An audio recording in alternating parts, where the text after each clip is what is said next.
Assalamu alaikum everyone, this is Fabiha Jamil and today I'm intending to complete the set of those 100 MCQs जो हमने पिछली दो videos में start किए थे। सबसे पहली वीडियो में मैंने आपको 1 से लेकर 33 तक करवाए थे MCQs, 32 तक, फिर 33rd स्किप कर लिया था। सेकेंड वीडियो में 34 से लेकर 74 तक करवाए थे और आज हम 75 से लेकर इंशाल्लाह 100 तक इसको कंप्लीट कर लेंगे। अच्छा, अभी तक मैंने जितने आप लोग को MCQs करवाए हैं और साथ में एक्सप्लेन भी किया है, आई होप कि अभी बहुत सारे MCQs आप लोग खुद भी आंसर कर रहे होंगे और इसमें मेरी इतनी ज़्यादा आपको नीड नहीं पड़ रही होगी। जहाँ पे पड़ती है वहाँ पे मैं एक्सप्लेन कर देती हूँ।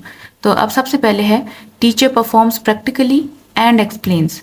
अब टीचर दो काम कर रही है, प्रैक्टिकली परफॉर्म भी कर रही है और कुछ एक्सप्लेन भी कर रही है, तो that happens in to the demonstration method. उसके बाद है, ये मैंने आपको जो मेथड्स हैं ये उस वीडियो में सबसे पहले जो मैंने जनरल मेथड्स की वीडियो डाली थी उसके अंदर सारे मेथड्स करवा दिए थे, तो आप वो भी देख सकते हैं इन 100 MCQ से पहले जो करवाई थी। फिर उसके बाद है role of student is active in. Student का रोल किस मेथड में एक्टिव होता है? डिस्कवरी मेथड में, प्रॉब्लम सॉल्विंग में, या फिर इंक्वायरी में, या फिर ऑल ऑफ अबव में। तो स्टूडेंट इन तीनों मेथड्स में एक्टिव होता है। अगर लेक्चर होता तो फिर आप उसको नहीं करते, डिसरिगार्ड करते। ड्रिल होता भी आप उसको डिसरिगार्ड करते, लेकिन इनमें स्टूडेंट ज़्यादा एक्टिव होता है। फिर आपके पास है micro teaching is. Micro teaching क्या है? टीचिंग मेथड है, टीचिंग ट्रेनिंग मेथड है, या मोटिवेशनल टेक्निक है, या फिर none of above.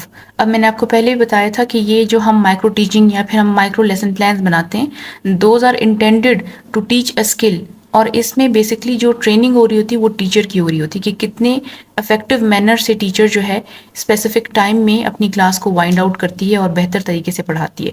So it is a teaching training method. फिर आपके पास है what is the time of presentation in micro teaching. तो माइक्रो टीचिंग में प्रेजेंटेशन का जो टाइम है दैट इज़ 5 to 10 मिनट्स। और इसी तरीके से इसमें नंबर ऑफ स्टूडेंट्स कितने होते हैं? इसमें नंबर ऑफ स्टूडेंट्स 5 to 10 होते हैं। फिर है माइक्रो टीचिंग स्टार्ट कब हुई थी? तो ये जो कॉन्सेप्ट है दिस स्टार्टेड इन 1960s में इसका कॉन्सेप्ट स्टार्ट हुआ था माइक्रो टीचिंग का। 81 micro teaching focuses on competency over. Micro teaching किस चीज़ पे फोकस करती है? It focuses upon the skills. फिर आपके पास है which one is more suitable for the teaching of science. इनमें से कौन सा मेथड है जो साइंस की टीचिंग को कॉम्प्लीमेंट करता है? लेक्चर, डेमोन्स्ट्रेशन, प्रोजेक्ट, डिस्कशन, या फिर प्रोजेक्ट मेथड। तो जो सबसे ज़्यादा साइंस के लिए अप्रोप्रिएट मेथड है that is your project method. 83 which one is the exception. यानी कि इनमें से वो कौन सी चीज़ है जो little alien to the traditional learning, यानी कि डेली रूटीन में जो आपके पास चीज़ नहीं होती इन टर्म्स ऑफ लर्निंग। तो बुक्स तो होती हैं, we also have magazines, diagrams भी होते हैं, तो इनमें से टीवी एक एक्सेप्शन है। इसी तरीके से है which one is not included in to the print media. अब आप यहाँ पे देखिए प्रिंट में मतलब कि समथिंग विच इज़ रिटन। तो books are written, magazines are written, diagram is something also which is written, आपने ड्रॉ की होती है। जो टीवी है that is not your print media, that is your electronic media. फिर आपके पास है how many senses a person usage while observing a film. अगर आप कोई फिल्म देख रहे हैं तो आपके कौन कौन से सेंसेस यूज़ हो रहे हैं? आप खुद इसके ऊपर सोचें। आप फिल्म देख रहे हैं और उसमें वॉइस होती है तो आप सुन रहे होते हैं, तो आपके दो जो सेंसेस हैं वो इसमें यूज़ हो रहे होते हैं। अब हम देखेंगे कि कौन सा जो सेंस है उससे कितनी आपके जो है ना नॉलेज गेन होती है। सबसे पहले उन्होंने पूछा है कि आप जब देखते हैं व्हेन यू सी तो कितनी नॉलेज आप गेन करते हैं। तो अब आप सबको पता है कि हम अपने दिन में जितने टाइम हम जाग रहे हैं हमारी आंखें खुली हुई हैं और most of the knowledge and observation is being most of the knowledge gaining and observation is being done with the help of our eyes. तो सबसे ज़्यादा 75% हम जो नॉलेज गेन करते हैं वो हम देख के गेन करते हैं। इसी तरीके से हम लिसनिंग के थ्रू कितनी नॉलेज गेन करते हैं? हम 13%, क्योंकि listening come second after the watching. हम फिर उसके बाद सुनते रहते हैं तो फिर 13%। फिर आप खुद देखें कि हम जो है स्मेल और जो है टेस्ट से क्या चीज़ गेन करेंगे। उसमें इतनी हमें नॉलेज गेन होती है कि हमने बस कुछ चख लिया तो हमें उसका पता लगता है कि ये सावर है या ये स्वीट है या फिर ये बिटर है, इस तरीके की कोई नॉलेज होती है। या फिर हम रिलेट कर लेते हैं कि इसका टेस्ट इसकी जैसे है, तो वो भी that is also a knowledge, but वो हम बहुत कम होती है।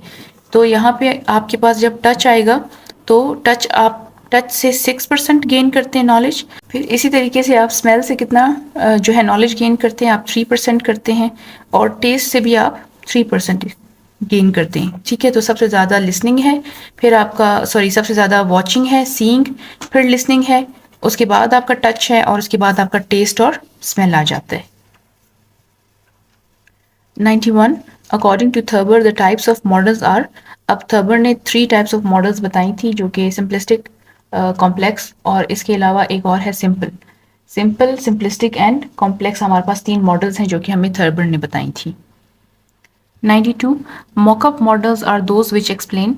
अब मॉकअप मॉडल्स वो होते हैं जो कि बिल्कुल एग्जैक्टली किसी कोई बड़ी चीज़ है साइंस की, यानी कि हमने वो सिखानी है। फॉर एग्जांपल जैसे सोलर सिस्टम हम छोटे बनाते हैं ना, तो वो हमें एग्जैक्टली एक रेप्लिका होता है उस मॉडल का, लेकिन छोटा सा होता है। तो वो हम क्यों यूज़ करते हैं? ताकि हम बता सकें किसी भी स्पेसिफिक चीज़ के प्रिंसिपल या फिर वर्किंग ऑफ मशीन। यानी कि आप किसी मशीन का बना रहे हैं, even if you are making it for the solar system, तो आप उसके प्रिंसिपल्स बता सकें, या फिर अगर आप किसी और चीज़ की बना रहे हैं तो आप उसकी वर्किंग बता सकें, ठीक है। तो मॉकअप मॉडल्स इस वजह से बनाए जाते हैं। 93 a field trip is arranged for making an excursion, यानी कि आप कोई शॉर्ट जर्नी करें, ताकि आप शॉर्ट जर्नी पे जा सकें, आप देखें बाकी लोग क्या कर रहे हैं, या फिर आप नोट करें डिफरेंट चीज़ों को, मीनिंग ऑफ एक्शन को। तो ये इन तीनों चीज़ों को फील्ड ट्रिप हेल्प आउट करती है, तो इन तीनों चीज़ों के लिए अरेंज की जाती है। तो आपने ऑल ऑफ अबव करना है। फिर इसके बाद स्टूडेंट्स में इंटरेस्ट क्रिएट किया जा सकता है by using any of it, तो आपने इसमें भी ऑल ऑफ अबव को करना है। फिर इसके बाद है, अब है 95 के the most direct experience from the following in that of. सबसे ज़्यादा जो एक्सपीरियंस आपको होता है, और वो भी डायरेक्ट एक्सपीरियंस होता है, वो किस चीज़ में आपको मिलता है? पिक्चर्स में, सिंबल में, डेमोन्स्ट्रेशन में, या फिर फील्ड ट्रिप में। तो डायरेक्ट एक्सपीरियंस तो आपको तभी मिलेगा ना जब आप जाएंगे, देखेंगे, आपके सामने, बिल्कुल आपकी आंखों के सामने, जैसे हम कहते हैं लाइव एक्सपीरियंस हो रहा होता है। 96 RAG has suggested how many number of students in a micro teaching class। तो RAG has suggested 5 to 10 students in a micro teaching class। हमने पहले भी पढ़ा था। यहाँ पे आपके पास क्या है? यहाँ पे आपके पास जस्ट रेफरेंस दिया गया है, ठीक है, RAG का। 97 method based on the facts that students learn from association, activity and cooperation is known as.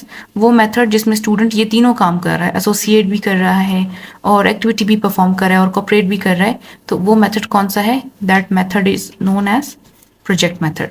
फिर इसके बाद है एग्जीबिशन ऑफ साइंस फेयर्स। जो साइंस फेयर होते हैं आपके स्कूल में, promote the students ability of. वो किस चीज़ की एबिलिटी प्रमोट करते हैं स्टूडेंट्स के अंदर? तो वो स्टूडेंट के अंदर कॉम्प्रिहेंशन एंड एप्लीकेशन, के आप कॉम्प्रिहेंड भी करें, क्योंकि इट इज़ साइंस, तो आप अपनी नॉलेज को अप्लाई भी कर सकें, ठीक है। 99 the ultimate focus of scientific method is. Scientific method का सबसे ज़्यादा बेसिक फोकस क्या होता है? टू फॉर्मुलेट अ लॉ और theory, formulation of a law और थ्योरी। अब इसके बाद हमारे पास लास्ट है, what is the first step in the project method of teaching. तो फर्स्ट स्टेप क्या है? कि आप एक्टिविटीज़ डिटरमाइन करें, कि आप ऑब्जेक्टिव डिटरमाइन करें, प्लानिंग करें, या डिस्ट्रीब्यूशन ऑफ वर्क करें।